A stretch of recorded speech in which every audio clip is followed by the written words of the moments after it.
So for those of you guys who don't know me, my name is AJ Knittel.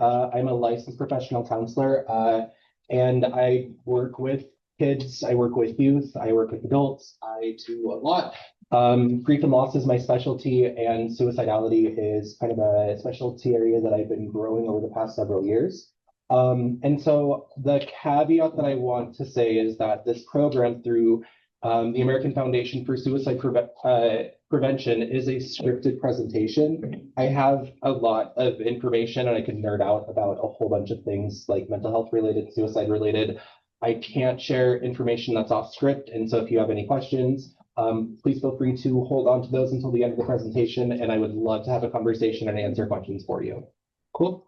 Okay. So good afternoon. As I said, my name is AJ Knittel, and I'm a trained presenter for the Alaska chapter of the American Foundation for Suicide Prevention. And thank you for joining us for today's presentation.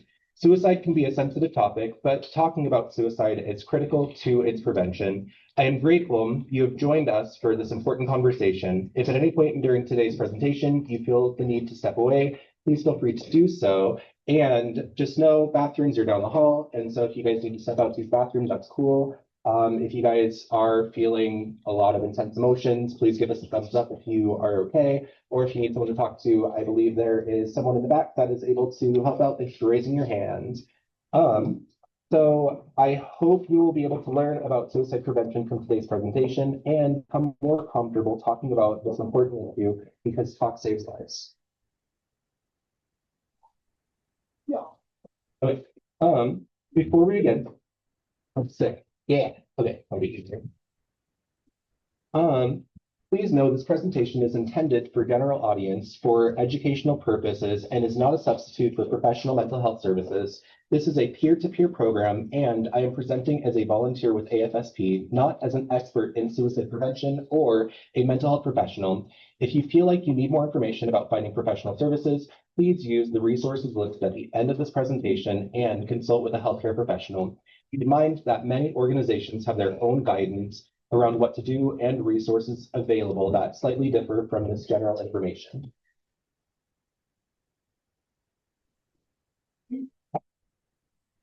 Have assistance. Not working? It's not working. Oh.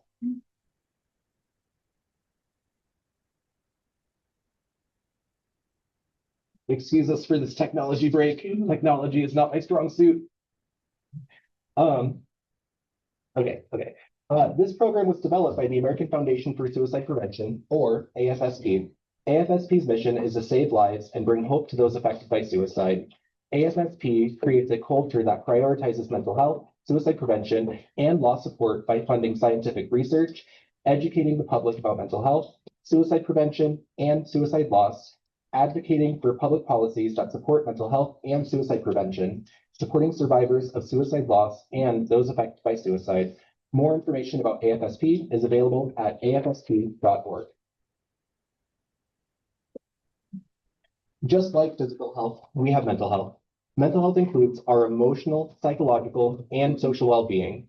The brain plays a big role in our mental health, as do many other factors. And research shows that most people who die by suicide have a mental health condition at the time of their death. It may or may not have been recognized by the person or their loved ones, and it may not have been diagnosed or adequately treated.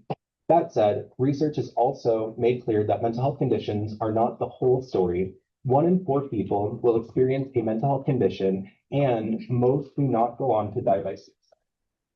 So I want to ask kind of the audience, and please just give me a hand raise and I'll kind of call on you. What does mental health mean to you?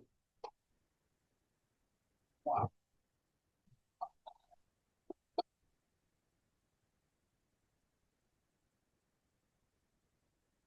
A lot of awkward silences, by the way, so. Yeah. I guess mental health means a lot to me because I've had family members that have been affected by suicide, and I really think mental health is an important thing to keep yourself in that right state.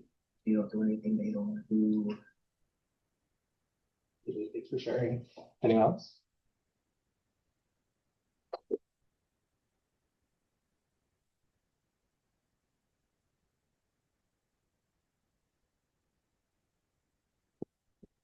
So Talk Saves Lives provides guidance to community members on how to recognize warning signs, have a conversation, and connect people to help. However, it's important to know that a robust public health strategy is required for suicide prevention. This includes implementing suicide prevention, education, and health promotion in all settings, from healthcare to schools and workplaces, changing social and cultural norms to decrease stigma and encourage help seeking, identifying selective and targeted prevention strategies backed by research, increasing access and awareness of effective treatment for mental health conditions like depression or anxiety, and for addressing suicidal thoughts and behaviors, and the importance of receiving support throughout recovery, advocating for health, economic, educational, and social policies that help to reduce inequalities between groups in society and advance mental health care in underserved communities. AFSP supports work across these various strategies with the goal of creating a culture that effectively addresses suicide prevention. So AFSP believes everyone has a role in reducing the risk of suicide. By the end of this presentation, you will be able to describe the impact of suicide, identify contributors to suicide and protective factors, understand how suicide may impact certain communities differently, describe how to recognize suicide warning signs, provide examples of how to start a conversation about suicide with someone you're concerned about, list ways to seek and offer support and crisis resources for yourself or others. If you or someone you know is in distress, you will know how to take action. How we talk about suicide matters so that we do not contribute to the stigma associated with suicide. Avoid referring to suicide attempts as failed or successful. These words imply judgment. We also avoid the phrase committed suicide as it has negative connotation. Instead, use phrases like died by suicide, ended their life, or attempted suicide. Terms used to describe individuals who have lost someone to suicide include suicide loss survivor, survivor of suicide loss, suicide bereaved, and bereaved by suicide. When referring to a person who has made a suicide attempt or has struggled with suicidal thoughts, we describe them as someone with lived experience. When someone has made a suicide attempt, we might also say they are a suicide attempt survivor. It is also important to avoid sharing graphic details about suicide methods, since this can be activating to those who struggle and can cause contagion. We also avoid minimizing suicide to one single reason or cause, since many factors play a role in suicide. We will discuss this further in this presentation. When suicide is talked about safely and accurately, we can help reduce judgment and stigma around suicide and encourage people at risk to seek help. Suicide is a leading cause of death in the US. Each year, nearly 50,000 people die by suicide.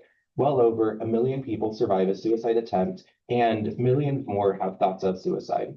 The impact of suicide on families, friends, and communities is far-reaching. Even long after a person has taken their life, most people have been affected by suicide in some way. All populations are affected by suicide, but there are many factors that contribute to differences in suicide rates for different populations. These things include access to healthcare and support, experiences of marginalization, and access to lethal means such as firearms. While at a population level, some communities experience more negative conditions or factors that increase risk for suicide, identifying as part of any of these communities does not mean an individual is inherently at risk for dying by suicide. On this slide, you'll see various examples of groups with different rates of suicide. For example, males have higher rates of suicide than females. Middle-aged and older adults have higher rates of suicide than younger adults. Veterans have higher rates of suicide than non-veterans, and suicide rates are 3 times higher in homes where there is a firearm than those without. Youth still have the lowest suicide rates compared to other age groups, but unfortunately, the suicide rate in this age group is on the rise. Suicide rates are lower among people of color, but these rates are increasing faster. The suicide rates between Black and Asian American or Pacific Islander youth have been found to be increasing, and Indigenous youth and young adults die by suicide at higher rates than any other racial or ethnic group. Unfortunately, research is lacking around suicide deaths for some groups. We suspect some groups have higher rates of dying by suicide, including people with disabilities and the LGBTQ+ communities. Although we don't have suicide death data, there is data demonstrating higher rates of thoughts of suicide and suicide attempts within these communities. In the US, most people who die by suicide are people of working age. The CDC classifies occupations into major groupings by industry and by occupational groups, and you can see the highest rated groups listed here. To kind of absorb that and just look at those different groups that are identified on there.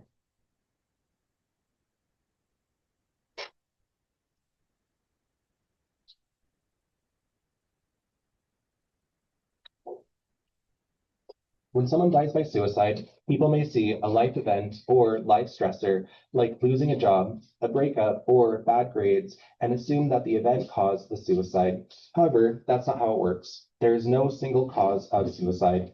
Behind the scenes, there are multiple risk factors that converge to contribute to the risk of suicide. These factors may or may not be noticeable and include biological, psychological, social, and environmental factors. Now, we can see examples of many of the underlying biological, psychological, social, and environmental factors, such as substance use, trauma, and chronic health conditions. A suicide crisis can occur if a person has several contributors to underlying risk, and then the person experiences one or more perceived stressors that, in the moment, feel unsolvable. Research shows cognitive changes during this brief period of increased risk, often creating a tunnel vision that makes hopelessness and suicidal urges more intense. If they also have access to lethal means, they may die by suicide. This is the reason that removing access to lethal means and keeping a person safe in their moment of crisis is so important. We will talk more about how to do this later in the presentation. It's important to keep in mind that most people who experience a tough life event or stressor will not think about suicide. Of those who do think about suicide, most will never act on thoughts of suicide, even though they have increased risk. This is because most of the factors are dynamic and always changing, and protective factors are also present. We can see some protective factors on this slide, including resilience, willingness to access care, and problem-solving skills. Now, let's discuss some of the potential contributors to suicide risk and suicidal behavior in more detail. These are those biological, psychological, social, and environmental factors we saw that converge and contribute to suicide risk. We learned earlier that most people who died by suicide had at least one mental health condition at the time of their death. Depression, bipolar disorder, and substance use, among other health conditions, are strongly linked to suicidal thinking and behavior. Past suicide attempts may also indicate risk for future suicidal behavior. However, past behaviors alone do not predispose someone to suicide. Notably, the vast majority, around 90% of people who have survived a past attempt will not go on to die by suicide. A family history of suicide or mental health conditions, as well as exposure to suicide, contribute to risk. Physical health conditions and chronic pain can also increase risk, particularly following the disclosure of a diagnosis. Traumatic brain injury can lead to depression, difficulty with problem solving, impulsivity, aggression, or disability, all of which may increase a person's risk. Adverse childhood experiences, including growing up, witnessing, or experiencing violence, abuse, or neglect, or loss of a family member through divorce, death, or prison, are also important risk factors for suicide. Lastly, I want to highlight social factors that contribute to suicide risk, including the presence of severe interpersonal conflicts, rejection by one's family, victimization, race or gender-related discrimination, prejudice, systemic racism, and historical trauma. These can all increase vulnerability to suicide. The hopeful news is that there's also protective factors that can reduce a person's suicide risk. These include coping skills and sources of strength and resilience. A person's resilience to overcome difficult and challenging barriers in their life, their ability to connect with other people who can provide emotional support and ground them in a sense of connection, and support from people who love them can mitigate the impact of risk factors. Also, a person's willingness to participate in mental health care, as well as availability and access to care, plays an important role. Participating in mental health care can be life-saving. It's important to note that while protective factors are powerful and important, even individuals with many protective factors can still experience a suicidal crisis. Remember that the cause of suicide is complex. So I want to ask you guys, what are some protective factors that play a role in your guys' life or in your guys' community?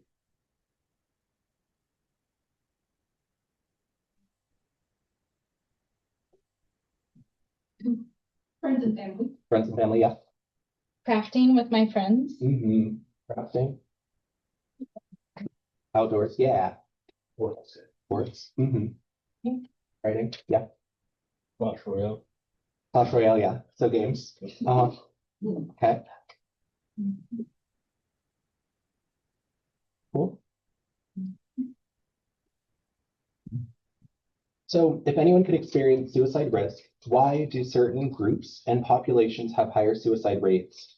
In the following next few slides, we will explore potential factors that increase suicide risk for certain communities.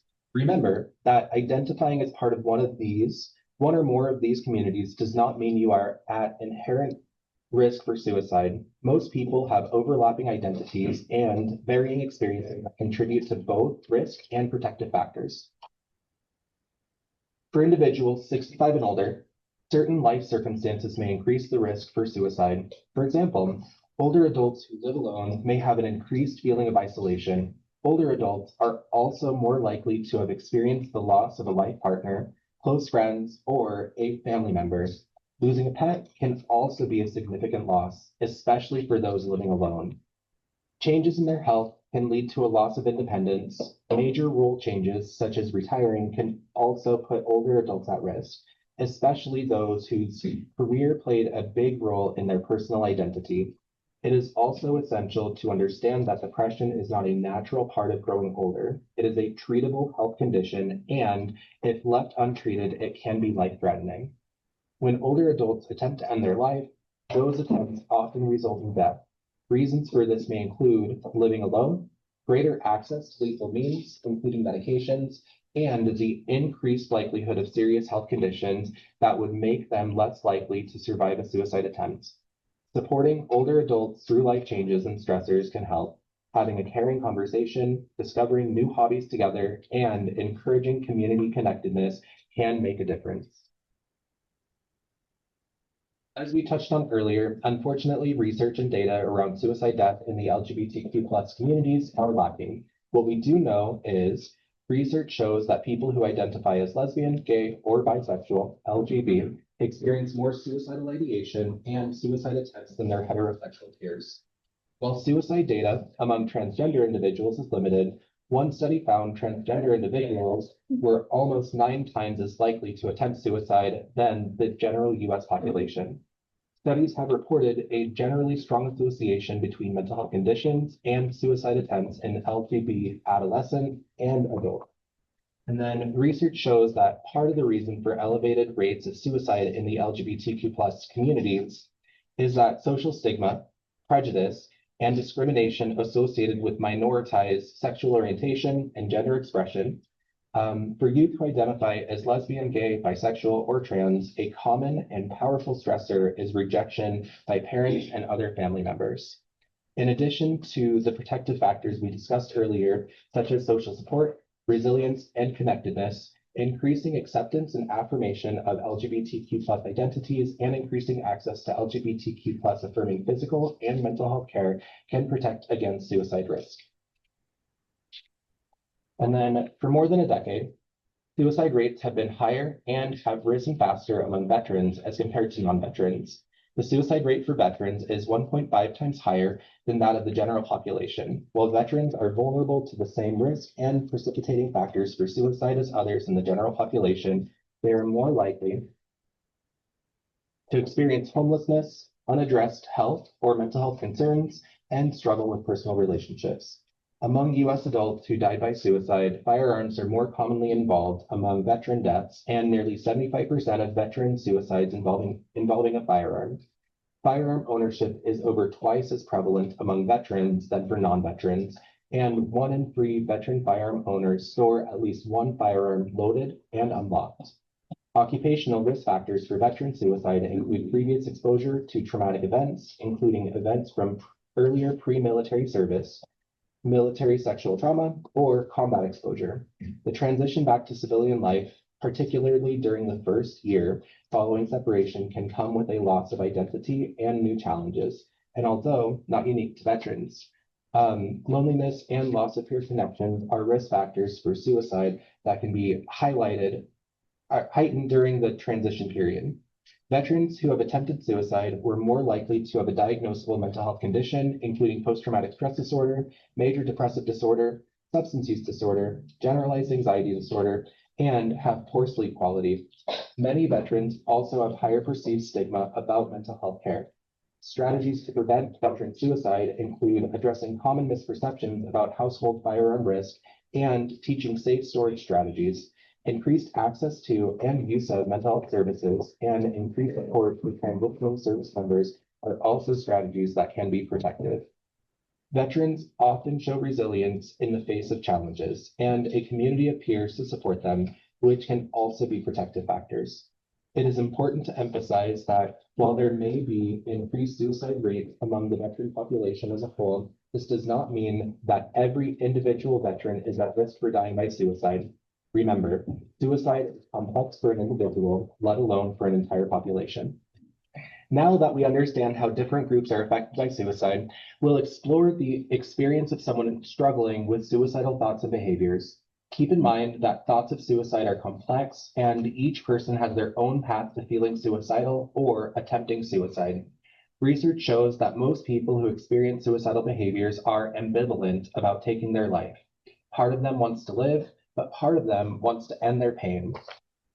The thought of ending their life is usually part of their mind's problem-solving process. It's not that the person wants to die or has a preoccupation with morbid ideas. Rather, it's usually that suicide comes to mind as a possible solution to end their suffering. They may think that if they weren't around, it would be better for their family, friends, or colleagues. Some people may feel that their psychological or physical pain or feeling of being trapped won't change, and they may feel overwhelmed and hopeless. It's important to remember what we discussed earlier, that millions of people have thoughts of suicide each year, but most do not go on to attempt suicide. Thoughts of suicide don't necessarily lead to suicidal behaviors, but suicidal thoughts always do signal distress and need support and professional evaluation. When a person reaches a moment of crisis, thinking becomes constricted, causing a state of intense tunnel vision. In that moment, the person is unable to consider other options or use their coping skills. They cannot foresee a time when the unbearable pain will end and may become focused on suicide as the only way to end their pain. Thoughts of suicide are often temporary. Research provides clear evidence that in the moment of crisis, time and distance can be life-saving. Time for the intense crisis moment to pass, time for someone to intervene with mental health support and resources, and distance between the individual who is experiencing this painful moment and the method for ending their life. The good news is that there are things we can all do to help save lives and prevent suicide. In the next section, we will learn about the importance of watching for suicide warning signs, reaching out to someone you are concerned about and having an honest conversation, keeping the environment safe, and knowing what resources are available for yourself and others to seek.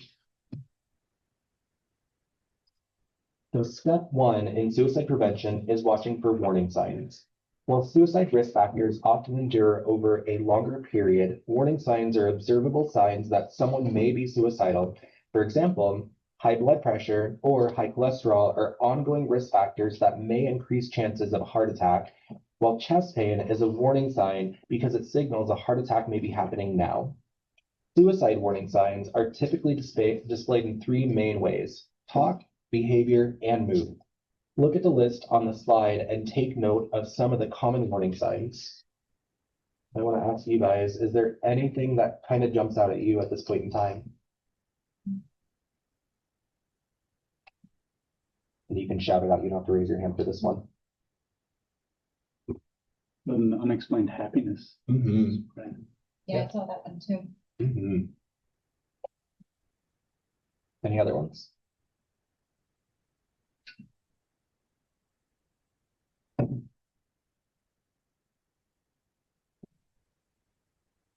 Love the awkward silence, so thanks, guys. So talk, many people are surprised to learn that those who experience thoughts of suicide often talk about it. It is important to listen for comments like having no reason to live, being burdensome, feeling trapped, or being an unbearable pain. Sometimes people speak about ending their life in a joking manner. I encourage you to take those comments seriously and use them as an opportunity to open a conversation. Behavior. If you notice someone acting differently than they usually do, uh, speak to the person about what you're noticing. You may see increased alcohol or drug use.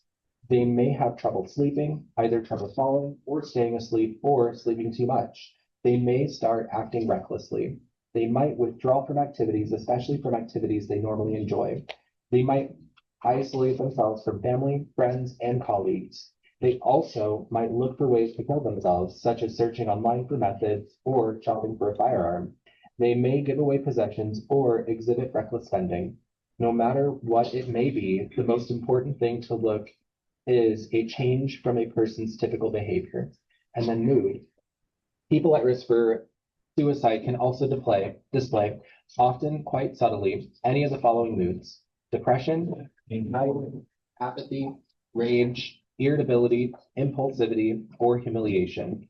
Moods one might expect from someone who feels overwhelmed or desperate.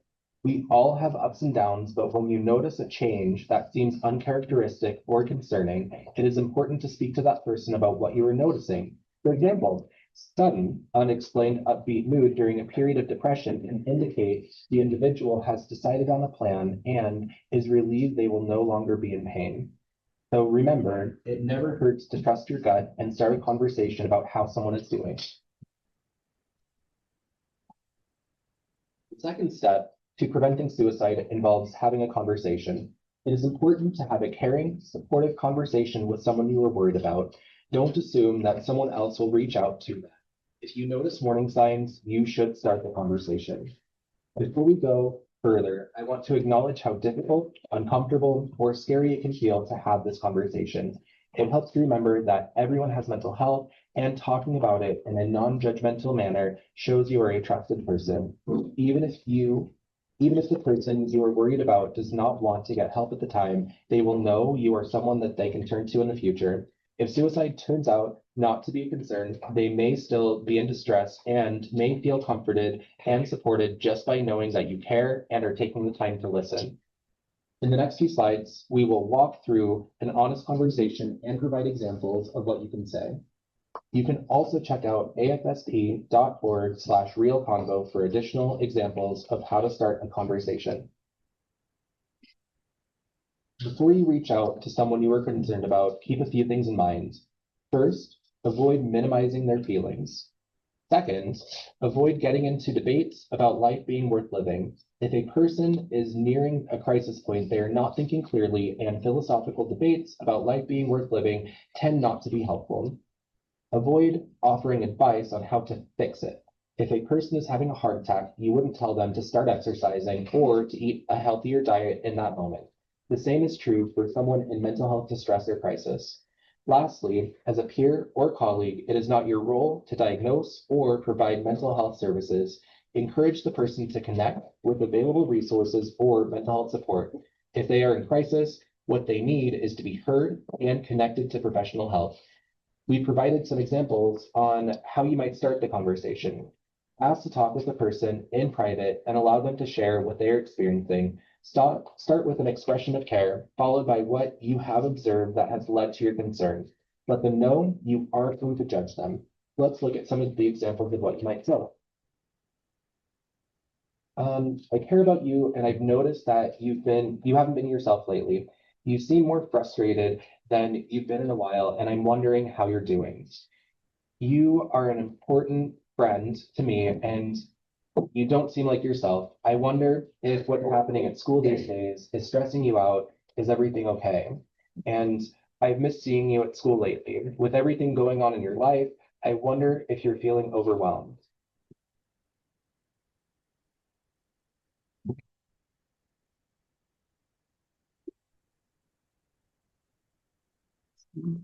Go next. Yeah.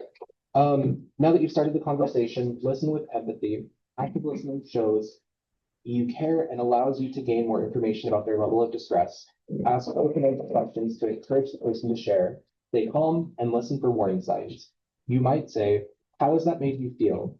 I hear you and I'm here for you. That sounds really hard. I'm sorry you're hurting so much. Are you having a hard time dealing with that? I care about you and want you to be safe. I see that.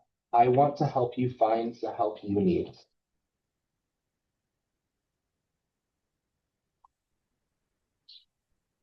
Yeah. Well, some people worry that asking someone about suicide will put the idea in their head or push them to action. Research shows this is not true. If you think someone is considering suicide, trust your instinct and ask them directly. Are you thinking of ending your life? Are you thinking about suicide?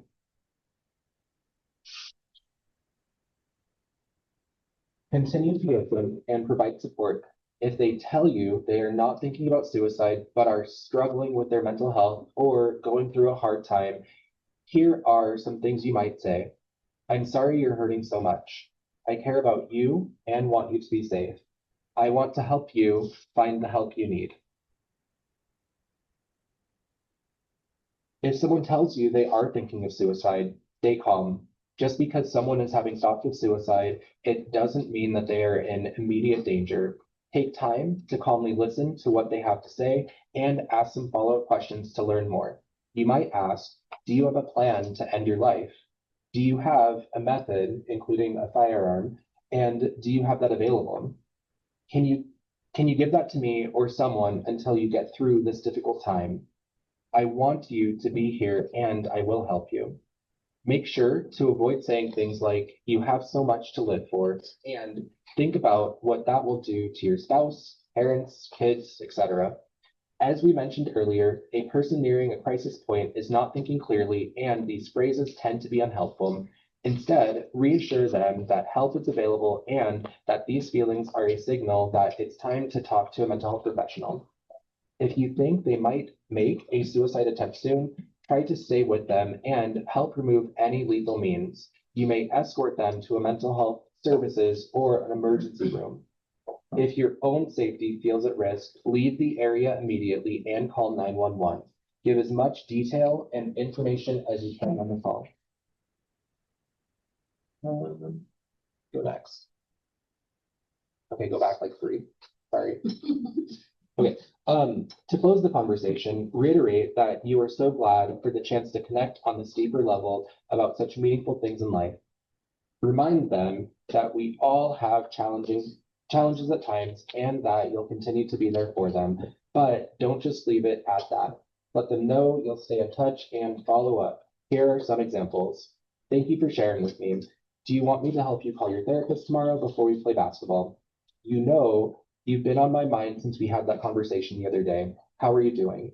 I've really been thinking about what we talked about and I want to circle back. How are you feeling since we spoke?"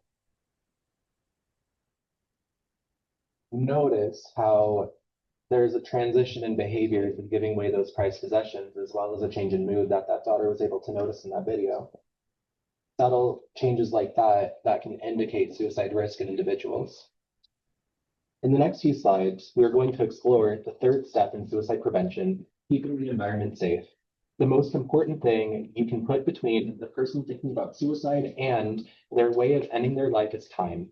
Research shows that by temporarily reducing the person's access to lethal means, we give time to an individual in crisis, time for the intense suicidal risk to diminish, and time for someone to intervene with mental health support and resources. Even before someone reaches a crisis point, keeping the environment safe is a great way to proactively reduce suicide risk. Lethal means refers to a method that can be fatal if one uses it to attempt suicide. Limiting access to lethal means involves securing and reducing access to those methods, especially in the home environment, and is a proven strategy that works to prevent suicide. For most people in suicidal crisis, if they are unable to access their chosen method, even temporarily, they are unlikely to choose an alternate method to end their life. Therefore, a clear way to prevent suicide is to limit access to lethal means. During a period of high risk, the safer the environment is, the better chance a person experiencing a suicidal crisis has of living through that crisis period. Examples for how one might limit lethal means include securing medication, including over-the-counter medication, securing toxic substances such as cleaning fluids or pet sprays, and then securely storing firearms. All firearms should be stored securely when not in use. On the next slide, we'll talk about some specific strategies for securing firearm storage. You might also ask the person what they need to feel safer, encouraging them to refrain from substance use and encourage them to discuss keeping the environment safe with a mental health professional. A major part of keeping the environment safe involves secure storage of firearms.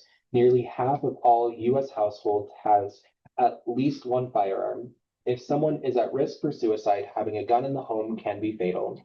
Around half of all suicides in the U.S. involve firearms, and in some states, firearms are used in as many as 70% of suicides. Additionally, most firearm deaths in the U.S. are suicides. This information tells us how important it is to ensure that firearms are stored safely. You can think of secure firearm storage in 3 different categories: lock, limit, or temporarily remove. Lock is when firearms are not in use, they should be locked and unloaded. Ammunition should be locked in a separate location.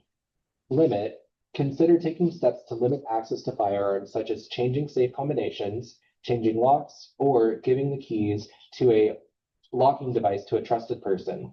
Lastly, explore temporarily removing firearms from the home. It's important to be aware of your state's firearm transfer laws when removing firearms from the home. AFSB on their website has the state facts that you can access as well. Next. The fourth and final step to preventing suicide is connecting an individual to resources. If someone has a suicide plan or is in a crisis and not safe, take immediate action. 988 is the National Suicide and Crisis Lifeline. 988 provides free and confidential emotional support to people in suicidal crisis or emotional distress 24 hours a day, 7 days a week.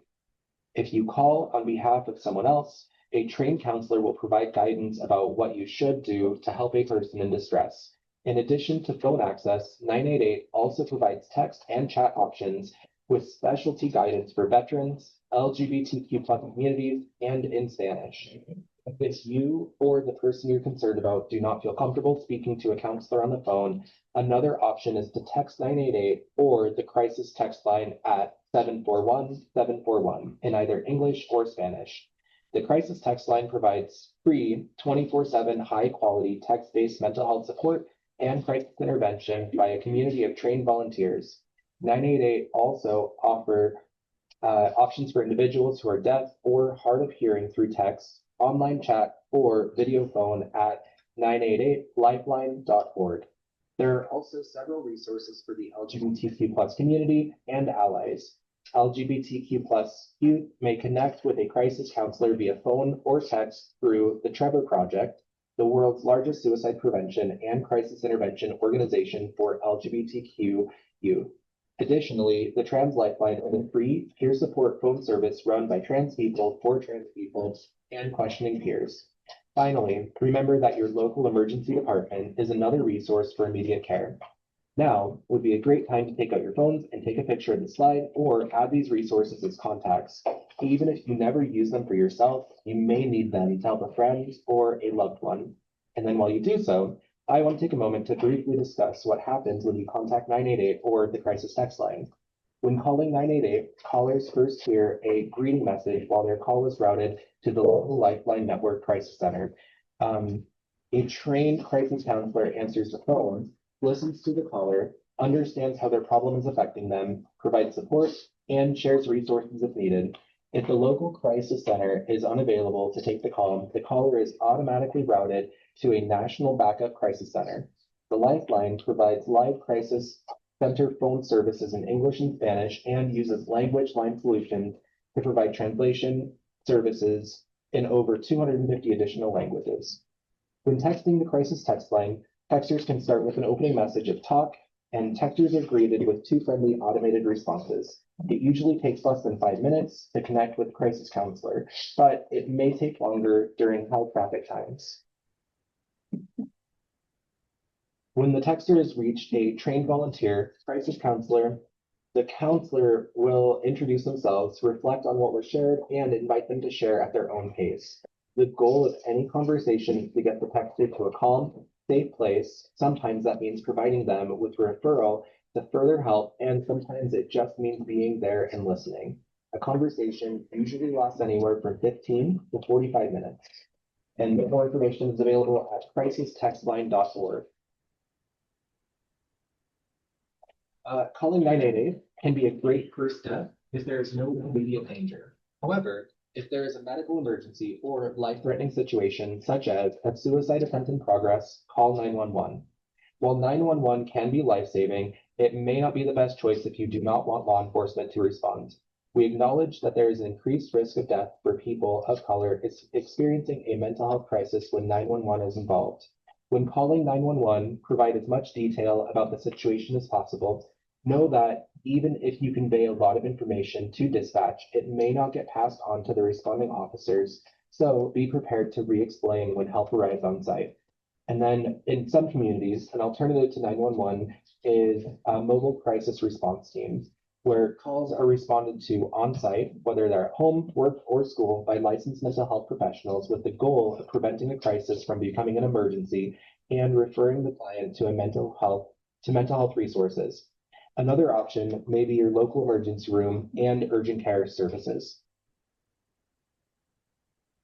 Seeking mental health care is a sign of strength, and connecting to a mental health professional is important before a point of crisis for ongoing support. A mental health professional is someone who can help people get relief from mental health conditions and find ways to improve mental wellness and resilience. They may be a psychiatrist, psychologist, social worker, marriage and family therapist, psychiatric nurse, licensed mental health counselor, or other counselor with mental health training.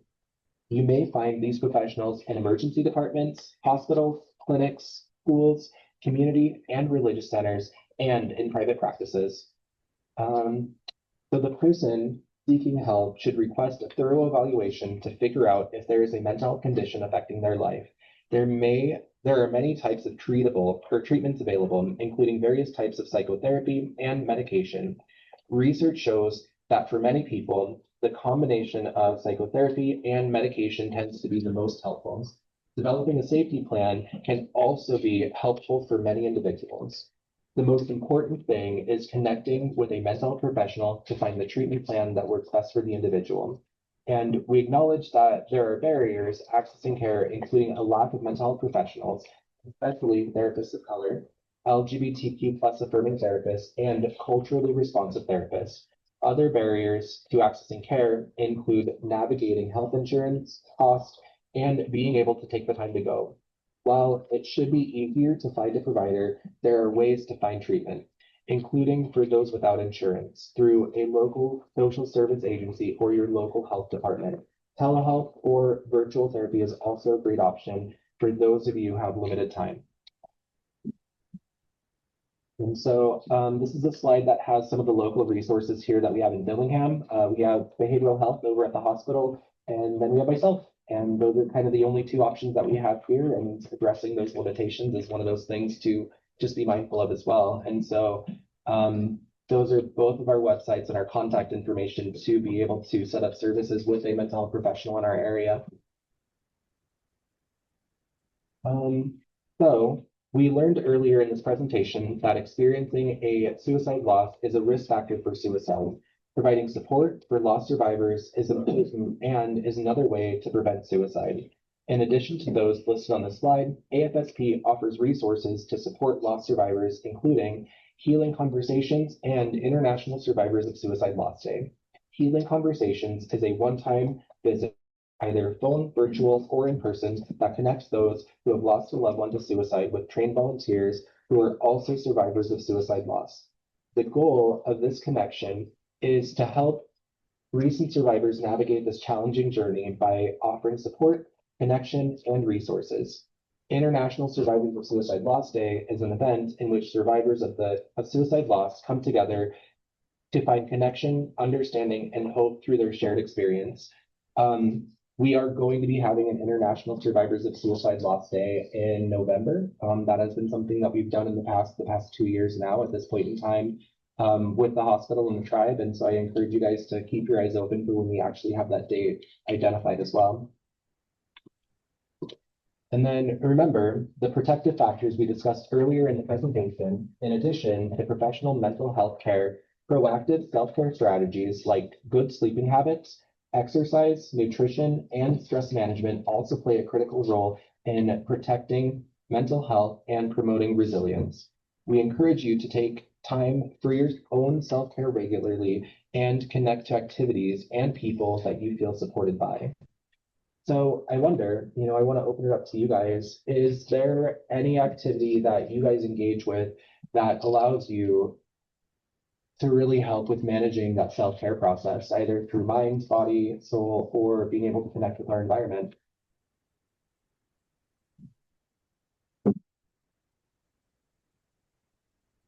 Yeah, for me, I would say doing something physical, working out daily or every other day, once in a while. Food subsistence, That's so getting outside, Mhm. feeling connection with the earth. Writing. Mhm. Right. Writing. Oh, okay, yeah. Sports? Anyone play sports? Yeah. Huge part of our identity, right? Anyone do art? Artists around here, yeah.